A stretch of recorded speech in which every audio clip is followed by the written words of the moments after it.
ठाकुर जी के श्रवण किया था कि एतद्यातु चित्तानां मात्रास्ते स्वेच्छया मोह भवसिन्धुप्लवदिष्टो हरिचर्यानुवर्णनम। भागवत जी का प्रथम स्कंद तृतीय अध्याय 34 नंबर श्लोक में वर्णन आता है कि हमेशा विषय भोग वासना से जिन सभी के चित्त व्याकुल हैं, उनके लिए निरंतर भगवान श्री हरि के नाम गुण रूप लीला चरित्र कथा का श्रवण कीर्तन ही इस संसार समुद्र से पार होने का एकमात्र उपाय है। यह प्रत्यक्ष और परोक्ष रूप से प्रमाणित है। आपने परम करुणामय दीन बंधु अखिल रसामृत सिंधु लीला पुरुषोत्तम भगवान श्री कृष्ण एवं उनके नित्य शुद्ध परिकर भक्तों की महिमा चरित्र आदि का कीर्तन नहीं किया, इसलिए आपके मन में शांति नहीं है। ये जो चरित्र हम श्रवण कर रहे हैं, जो हमने श्रवण किया था, वेद व्यास जी को उनके गुरु महाराज जी नारद जी बता रहे हैं, या हमको एक लीला प्रदर्शन कर रहे हैं।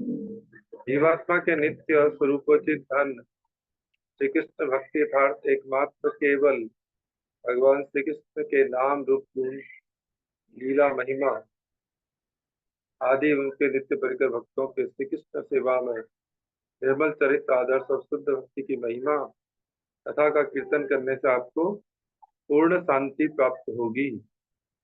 और यह केवल शुद्ध भक्ति मार्ग का आश्रय कर श्री कृष्ण नाम रूप गुण लीला आदि श्रवण कीर्तन करके जीवात्मा को भी नित्य परम शांति प्राप्त होगी। स्वयं भगवान श्री कृष्ण की प्रीति के लिए आप समस्त जगत में केवल श्री कृष्ण नाम प्रेम महिमा का विस्तार करो और शुद्ध निष्काम निर्गुणा हेतु की उत्तम भक्ति की कथा कीर्तन करो। जीवात्मा की नित्य स्वरूप सिद्ध अवस्था श्री कृष्ण दासत्व रूप से श्री युगल चरण की प्रेम सेवा प्राप्त करने के लिए केवल अहेतु की निर्गुण केवला भक्ति मार्ग आश्रय ही एकमात्र उपाय है। श्री नारद गोस्वामी जी की यह वाणी सुनकर श्री वेद व्यास जी की समझ में आ गया।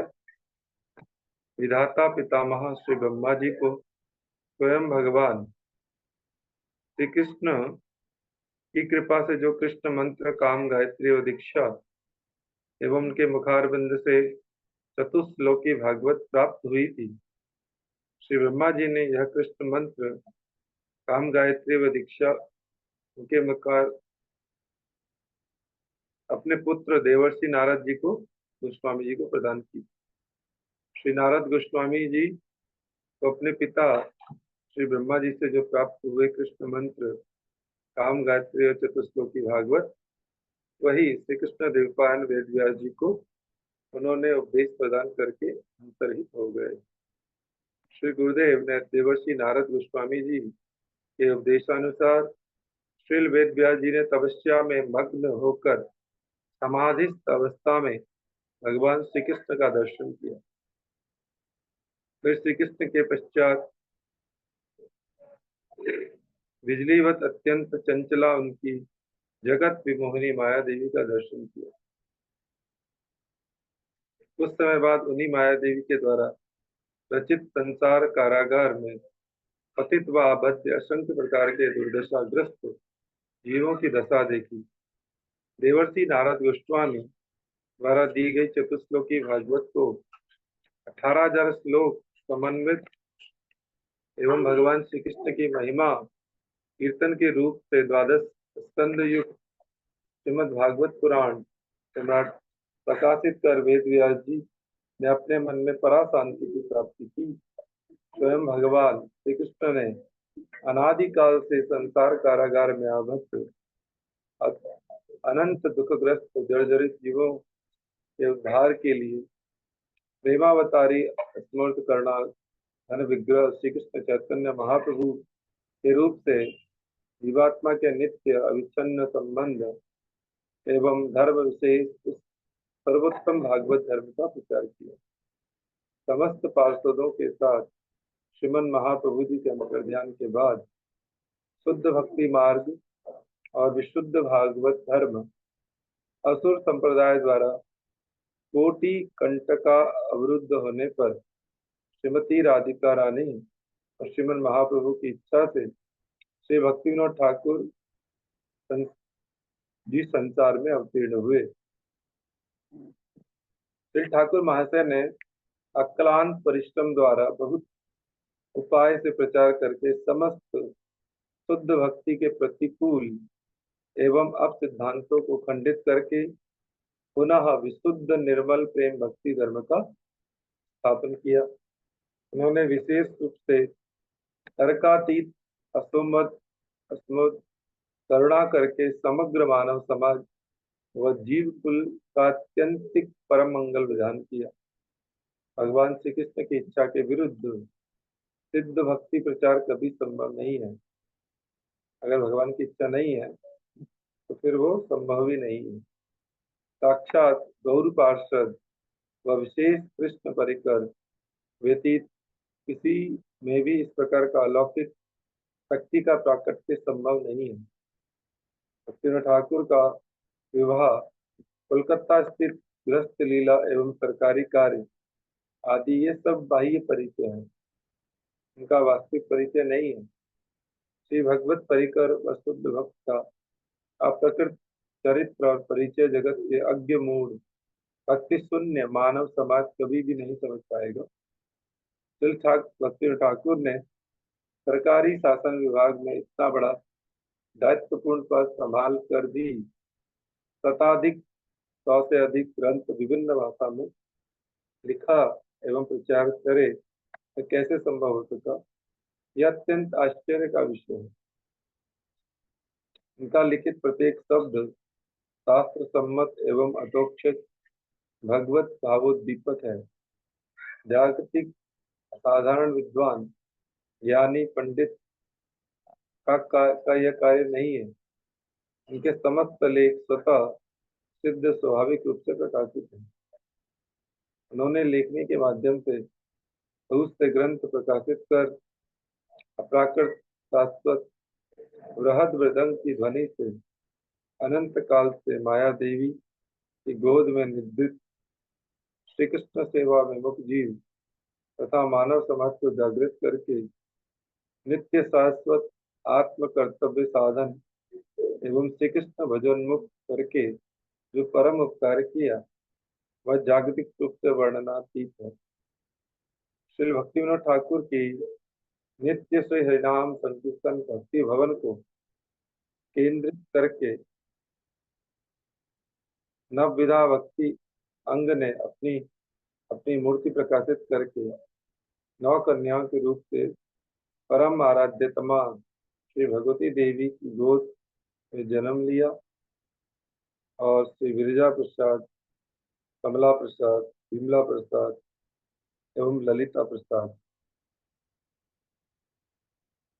विरजा, कमला, विमला, ललिता प्रसाद के रूप में 4 पुत्रों ने भी जन्म लिया। तो सबसे बड़े ज्येष्ठ विरजा प्रसाद प्रभु ने बहुत विद्या अध्ययन किया और वीरनगर स्थित जमींदारी का दायित्व संभालते हुए श्री भक्ति विनोद ठाकुर की सेवा करते थे।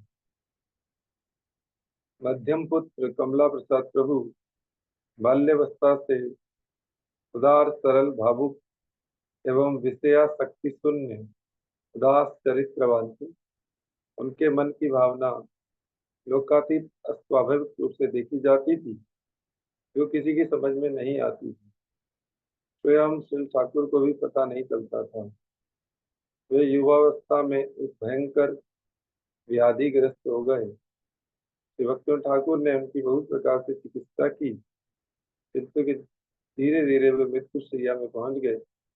उनकी शारीरिक स्थिति बहुत भयंकर व शोचनीय अवस्था में पहुंची। उनकी कष्ट यंत्रणा, अस्थिरता और रोने की अवस्था देखकर अपने परिवार को तथा अन्य लोगों को भी सहन करना व धैर्य रखना असंभव हो गया। उनका अत्यंत कष्ट अविराम अश्रुपात देखकर पिता भक्ति ठाकुर ने सैया के पास बैठकर श्री चैतन्य चरितमृत एवं श्रीमद् भागवत का पाठ श्रवण कराया, फिर भी उन्होंने अपना शरीर नहीं छोड़ा। ऐसा देखकर श्री भक्तिविनोद ठाकुर महाशय ने उनके हृदय पर हाथ रखकर पूछा, तुम इतना कष्ट पाकर भी शरीर क्यों नहीं छोड़ते? का कारण क्या है? तुम्हारे मन में कुछ है तो बताओ, मैं वही करूंगा। तब कमला प्रसाद प्रभु ने अपने पिता श्री ठाकुर महाशय को अपने मन की गोपनीय बात बताई। मैं पूर्व जन्म में श्री रामानुज वैष्णव था और विमला प्रसाद गौड़ीय वैष्णव थे। एक समय हम दोनों के बीच में आराध्य वस्तु व तत्व सिद्धांत के बारे में आलोचना के माध्यम से वाद विवाद हो गया। मैंने रामानुजीय वैष्णव मत सिद्धांत और भजन का श्रेष्ठ स्थापित किया और उन्होंने मध्वाचार्य अनुगत गौड़ीय वैष्णव मत सिद्धांत और भजन को श्रेष्ठ स्थापित किया। इस प्रकार हम दोनों के वाद विवाद के बीच मैंने अहंकार में उनको छोटी बड़ी बात कहकर उनकी बहुत निंदा की, किंतु उन्होंने मुझे कुछ नहीं कहा। इस प्रकार उनके मन को दुख देकर उनके चरणों में मेरा अपराध हुआ और एक दिन मेरी मृत्यु हो गई।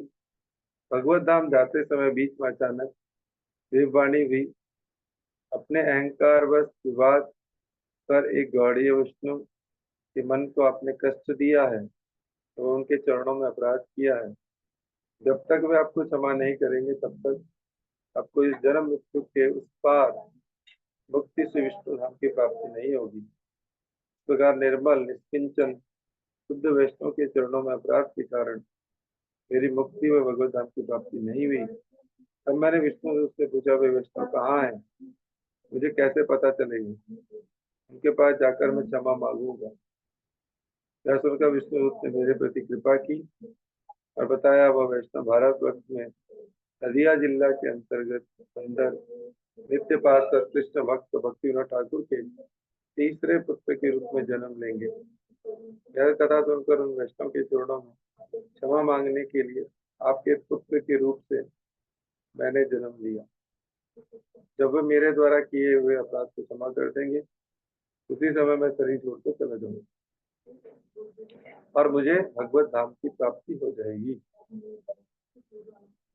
इसी कारण मैं शरीर नहीं छोड़ पा रहा हूँ।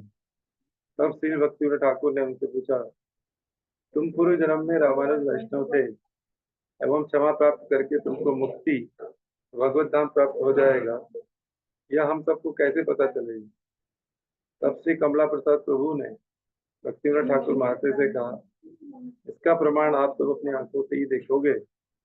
जिस समय में मुझे अंदर अंतर हृदय से कि वे मेरे अपराध को क्षमा करेंगे उसी समय मेरे शरीर पर द्वादश अंग में रामानुजीय तिलक उज्जवल रूप से प्रकट हो जाएंगे और उसी समय मेरा शरीर छोड़कर चला जाऊंगा।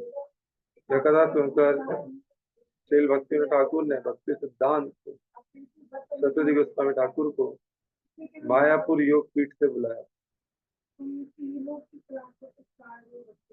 एवं समस्त कथा उन्हें सुनाई। श्री ठाकुर ने सरस्वती ठाकुर को बताया, ये शरीर में रहकर बहुत कष्ट पा रहे हैं, तुम उन्हें शीघ्र क्षमा कर दो,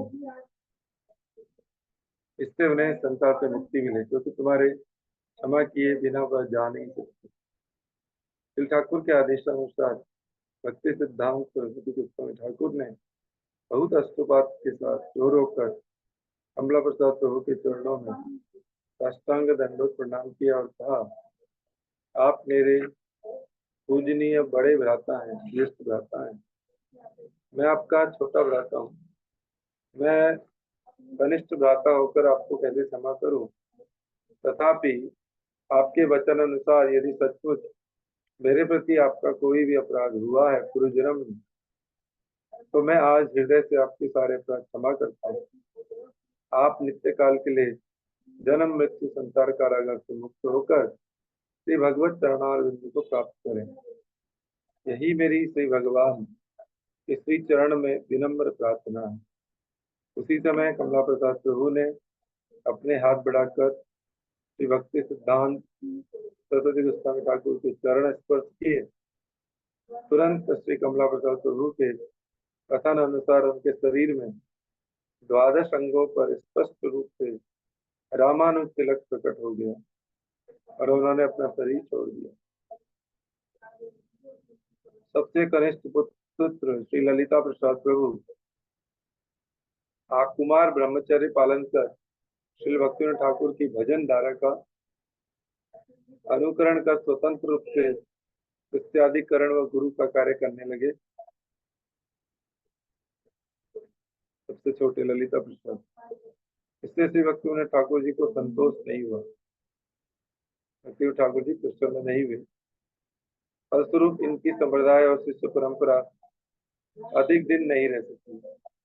मनमाना गुरु बनने का सिस्टम नहीं है बड़े विष्णु में। इसके संप्रदाय के आचार विचार विधि एवं भजन प्रणाली देखकर श्री भक्ति सिद्धांत सरस्वती ठाकुर प्रभुपाद भी असंतुष्ट हुए।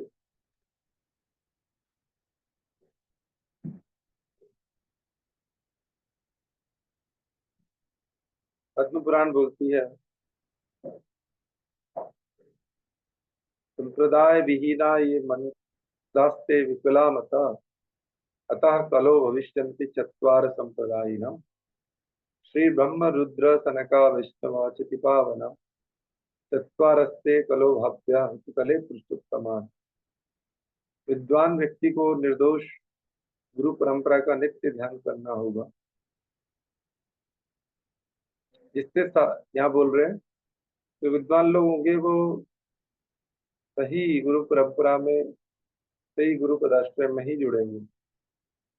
इससे साधु को एकाग्रता प्राप्त हो एवं उस एकाग्रता के द्वारा भगवान श्री हरि से प्रेम उत्पन्न हो सके।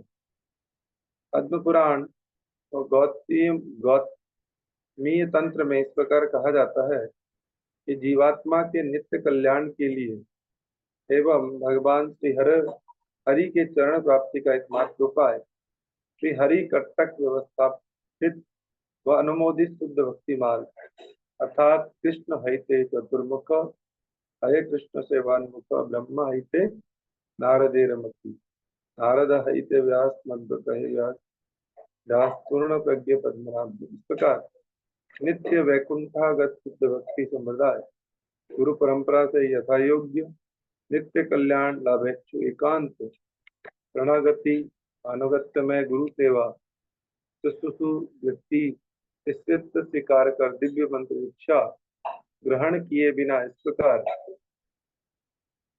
जड़ जगत के आविष्कार किए गए किसी संप्रदाय, आजकल जैसे मनमाने सत्संग है, मनमाने गुरु है, ऐसा भागवत के द्वारा प्रमाणित नहीं है।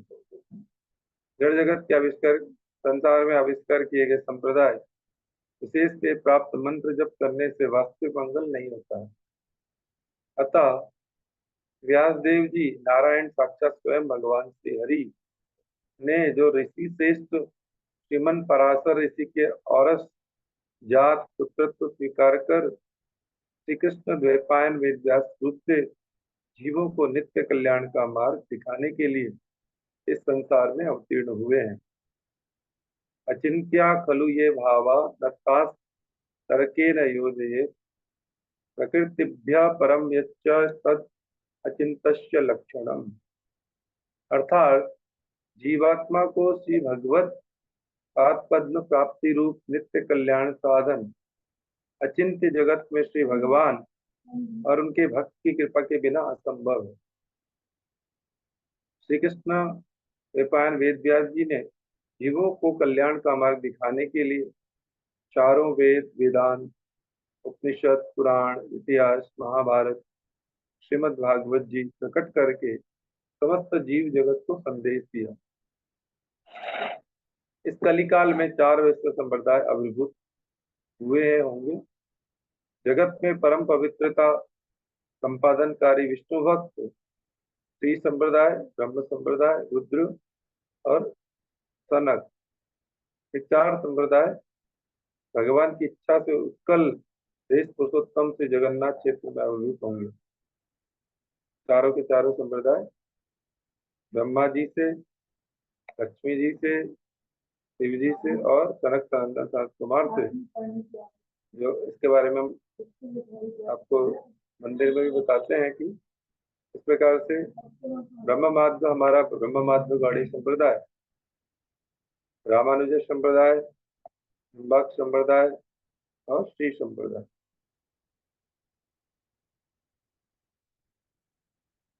विष्णुपुत्र ब्रह्मा ने मध्वाचार्य को, विष्णु सखा रुद्र ने श्री विष्णु स्वामी को एवं विष्णु पौत्र सनकादि चतुष्टन ने निम्बार्क को अपने अपने संप्रदाय प्रवर्तक रूप से स्वीकार कर शुद्ध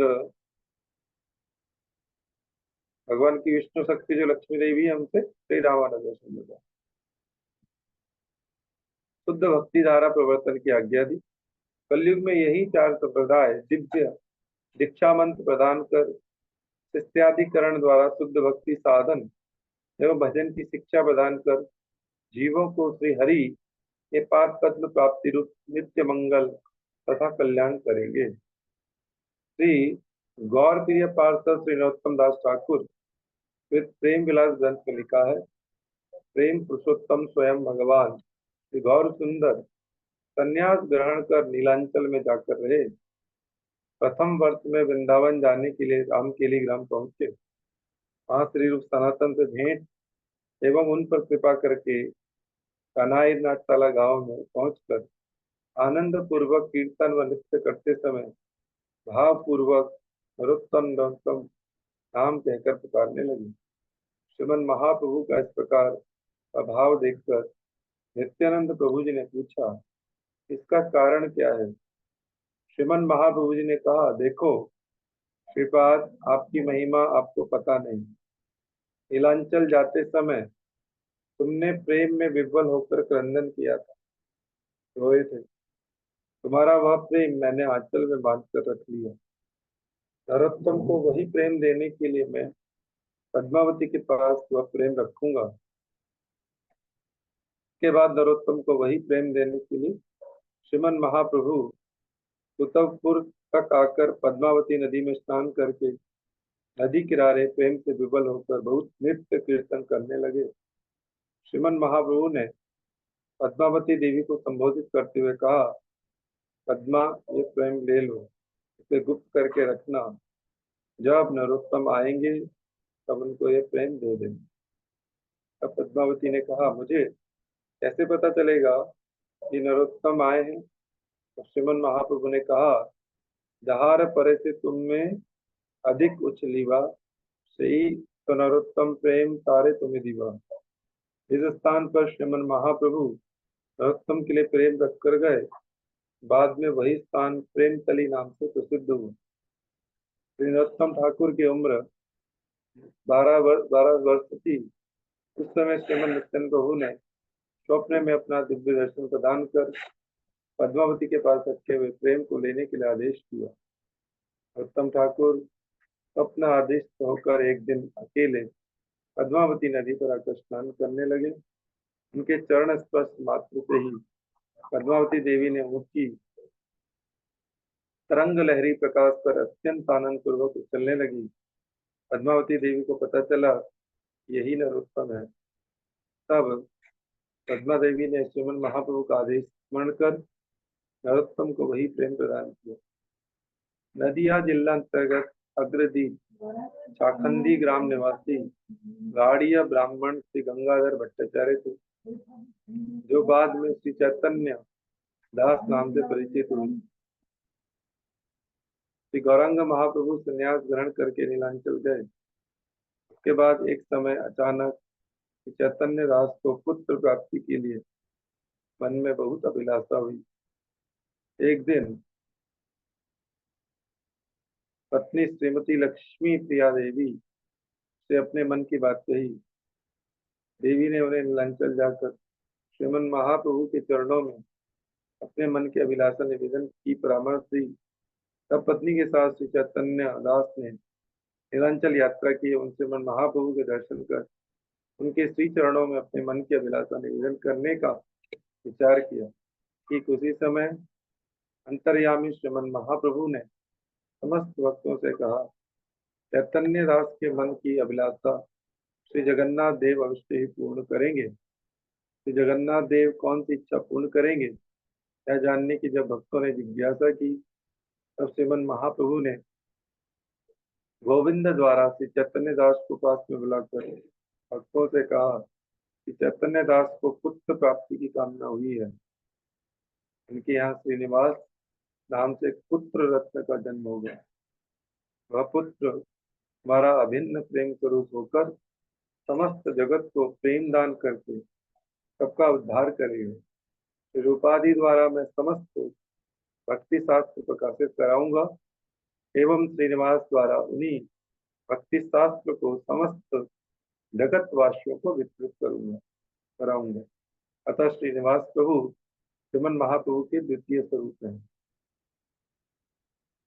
इन्हें समय प्रभु गोविंद डाकिया, कहे गंभीर नादे बाबा विस्तैया, पुत्रेर कामना करी आइला ब्राह्मण, श्रीनिवास नामे तार हईवे नंदन।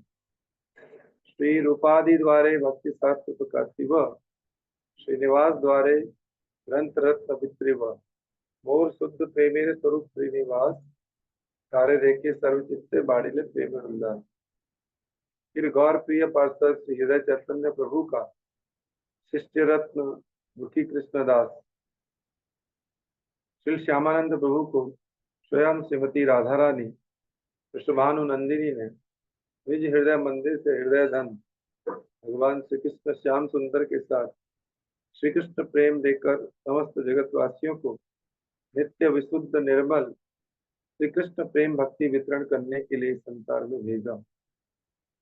श्रीमन महाप्रभु एवं उनके नित्य पार्षद षड गोस्वामियों के अंतर ध्यान के बाद परम करुणामयी श्रीमती राधा रानी ने स्वयं उस समय के ब्रह्म माध्व गौड़ीय संप्रदाय के आचार्य शिरोमणि श्री जीव गोस्वामी पाद को कृपा पूर्वक आदेश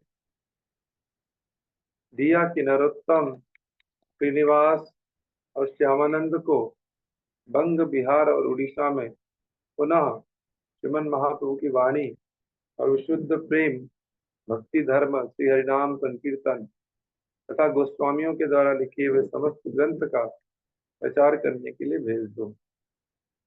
श्री राधा कृष्ण के युगल नाम अर्थात हरे कृष्ण महामंत्र का स्वरूप यह है कि हरे कृष्ण कृष्ण कृष्ण हरे हरे, हरे राम राम राम हरे हरे। यानी कि राधे कृष्ण कृष्ण कृष्ण राधे राधे, राधे राधे राधा रमन, राधे राधा रमन, राधा रमन राधा रमन, राधे राधे। इस महामंत्र के बीच जो राम नाम है वह कृष्ण ही है, बलराम या सीतापति राम नहीं है। यह हमें ध्यान रखना है। कलयुग पावन अवतारी प्रेम पुरुषोत्तम स्वयं भगवान श्री गौर सुंदर ने 24 वर्ष की आयु में संन्यास ग्रहण कर श्री कृष्ण चैतन्य महाप्रभु के रूप में अप्राकृत रस कदम्ब युगल किशोर श्री राधा कृष्ण के अस्मद निर्मल विशुद्ध ब्रज प्रेम रस माधुर्य निर्यास की परम चमत्कारिकता प्रस्तुत करते हुए उत्कले पुरुषोत्तमात्म उत्कल देश श्री पुरुषोत्तम क्षेत्र में नीलांचल लीला की। 18 वर्ष तक श्री राय रामानंद और स्वरूप दामोदर आदि निज नित्य अंतरंग भक्तों को लेकर स्वयं रूप से परिपूर्ण भाव का आस्वादन किया है। ब्रह्मा को भी जो दुर्लभ गोलोक का गोपनीय निज उत्तम प्रेम भक्ति माधुर्यामृत जाति वर्ण कुल पात्र पात्र स्थान स्थान का किसी प्रकार का विचार न कर समस्त प्राणी मात्र ही नहीं जड़ चेतन सबको वह प्रेम धन वितरण श्री गौर सुंदर ने अपनी प्रतिज्ञा रक्षा हेतु संपूर्ण पृथ्वी को निज प्रेम भक्ति की बाढ़ में डुबो दिया। आज हम यहीं तक श्रवण करेंगे और फिर कल दोबारा से आगे श्रवण करेंगे।